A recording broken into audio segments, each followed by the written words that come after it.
Why does Those Nerdy Girls need to pay its writers?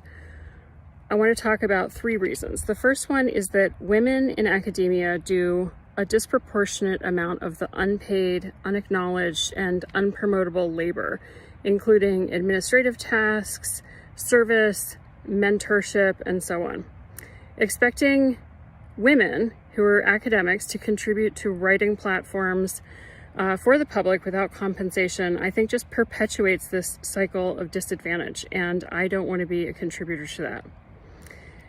The second reason, and this is related, is that Black and brown women in academia do even more of the labor relative to white women, this kind of unpaid work.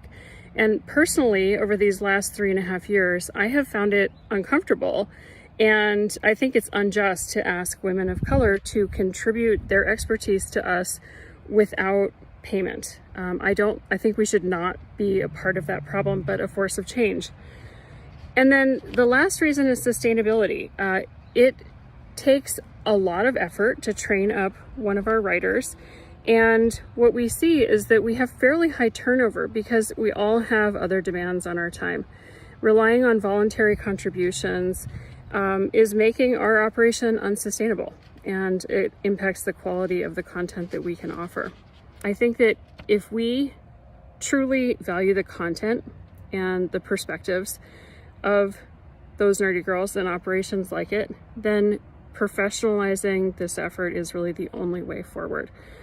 So from my point of view, it's an issue of integrity. Diversity is one of our values. Uplifting the voices of women is one of our core values. And I want to see this effort succeed in the long run. And so I think it really is imperative that we start figuring out a way to compensate our writers.